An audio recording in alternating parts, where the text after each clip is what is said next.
Boa tarde. Estamos juntos nesta segunda-feira para estudarmos a Bíblia.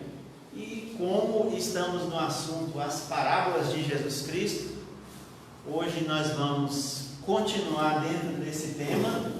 Nestes ensinos que Jesus fez por meio de parábolas, nós já estudamos a parábola do semeador, a parábola da semente, a parábola do trigo e do joio, e hoje o grão de mostarda. Está aqui entre os dois dedos, desta pessoa, a semente de mostarda, e aqui está a árvore depois que ela chega na sua maioridade, certo?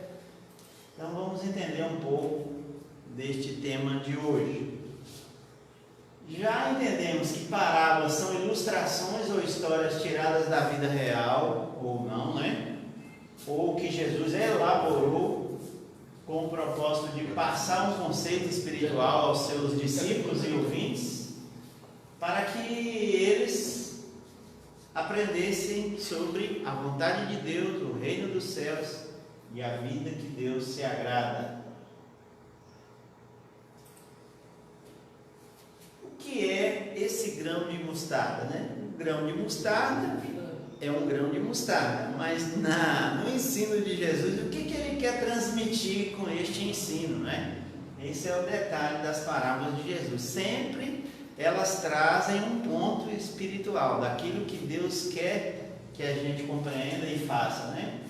Então a parábola começa: o reino do céu é comparável a um grão de mostarda que um homem pegou e semeou em seu campo, na sua terra, na sua horta. Essas três expressões, definições, são os evangelistas: Mateus, Marcos e Lucas.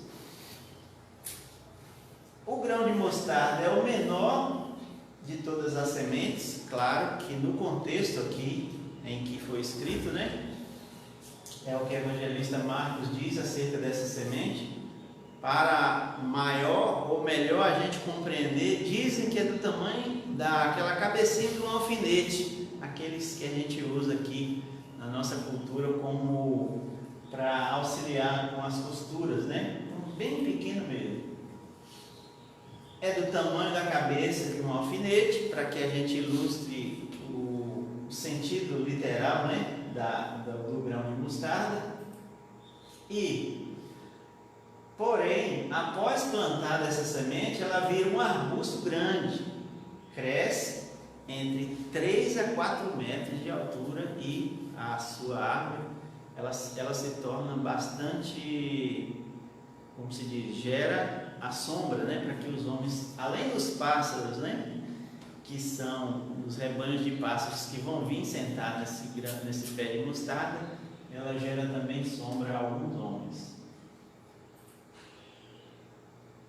Segundo historiadores, neste período de abril, eles abrigam bandos de pitacilgos, pássaros, que gostam de comer os grãos da semente. Isso aqui é a cultura deles, Então era algo que as pessoas que estavam ouvindo Jesus estavam familiarizadas, estava no seu dia a dia um pé de mostarda, um plantio de mostarda, e em épocas oportunas os pássaros virem para comer aqueles grãos.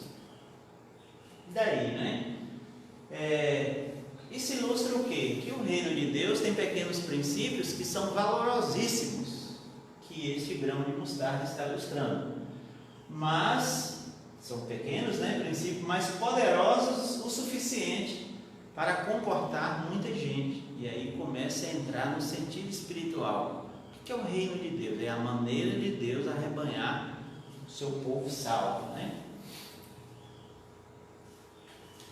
Talvez, segundo alguns pensadores, e nós também podemos pensar, a entrada dos gentios à igreja, como uma árvore frondosa, quando ela cresce. Israel rejeita Jesus Cristo, então ele chama os 12 discípulos e começa a anunciar o evangelho em outros locais da terra. É para o evangelho ser expandido aos 4 cantos, ou seja, a todas as pessoas, ou aos povos da terra como um todo, que a igreja alcançará ao longo de sua história percorrendo aqui na terra, o Espírito a dirigindo. São comparações acerca deste grão de mostarda, né, do reino de Deus. Encorajar os seus discípulos de que Deus haveria de trazer o seu reino sobre toda a terra. Mas como? Você começa com 12 discípulos, um mestre de 12 discípulos, como que vai atingir toda a terra? Mas esse é o poder que tem o grão da mostarda, né? O reino espiritual de Deus. Mas que um dia se tornaria árvore frondosa, de pequenininha, de semente, se tornaria árvore frondosa a abrigar muitos pássaros. E essa é a figura em relação a pessoas, né? Pelo menos nessa abordagem que eu estou fazendo. Pode ser frutos na vida espiritual de uma só pessoa, quem sabe? Mas como não é só um salvo, tem mais de um, né? Então eu estou englobando todos na igreja. Assim a igreja abrigaria, né, naquele período, e abriga até hoje, abrigará até amanhã os salvos de todas as épocas. Então, algumas lições do reino de Deus. O que o reino de Deus é? O domínio do Senhor Deus sobre toda a humanidade, e aí entra salvos e não salvos, né? Atua através de pessoas.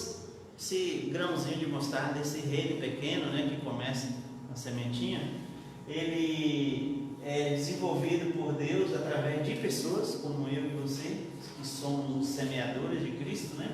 Era Cristo na parábola, agora somos nós hoje, Ele hoje através de nós. O reino de Deus usa meios e causas que Deus mesmo estabelece, né, para administrar o seu projeto mundial de salvação da humanidade. A ação desse reino é invisível e imperceptível aos olhos humanos. Estamos falando do reino espiritual, né? E só é visível aos olhos da fé, pelo Espírito Santo. Parece pequeno em relação a movimentos mundiais, esse reino de Deus, não é? Por exemplo, tendências humanísticas e materialísticas modernas. Tem enorme, multidões, milhares, por que não bilhões de pessoas seguindo algumas filosofias, enquanto a igreja dos salvos, do tamanho de um grão de mostarda. Se a gente for comparar a salvação de pessoas na terra com relação à quantidade de pessoas na terra, é como se fosse, não é, mas é como se fosse um grãozinho de mostarda em relação à proporção, não é? Então, no reino de Deus, nada está oculto que não seja descoberto. Tem essas informações na Bíblia, né? E a candeia há de se iluminar e clarear, ela há de ser colocada no velador. Jesus tem que estar no lugar dele, né? Ele está no lugar dele, apesar de nós, né? Então, o reino de Deus tem esses princípios. Esta é a parábola do grão de mostarda. Na próxima segunda voltaremos com outra parábola, se Deus permitir. Um abraço.